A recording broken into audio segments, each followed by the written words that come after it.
मदद तो साडी कीती यतीमां दी। ठीक हो गया।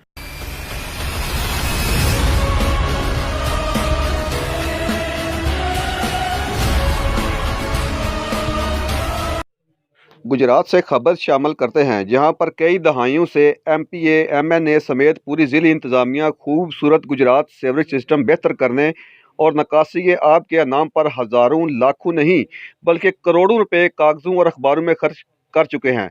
और हर आने वाला म्यूनिसिपल ऑफिसर इसको ठीक करने के दावेदार होता है, बल्कि ये बात कहना गलत नहीं कि इस काम के नाम पर अगर तहकीक की जाए तो करोड़ों की करप्शन भी सामने आ सकती है। जी हाँ, हम बात कर रहे हैं गुजरात के सीवरेज सिस्टम की, जिसकी वजह से गुजरात शहर के रहायशी शदीद अजीमत का शिकार हैं। हम आपको इस रिपोर्ट में गुजरात शहर के मेन बाजार के मेन दाखिली दरवाज़ा की ताज़ा तरीन लाइव मनाजर दिखाते हैं, जहां से हर गुजरने वाला किस तरह गुजर रहा है।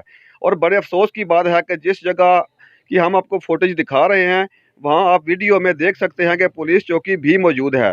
तमाम हालात देखें इस वीडियो में। हर लम्हा हर खबर शान से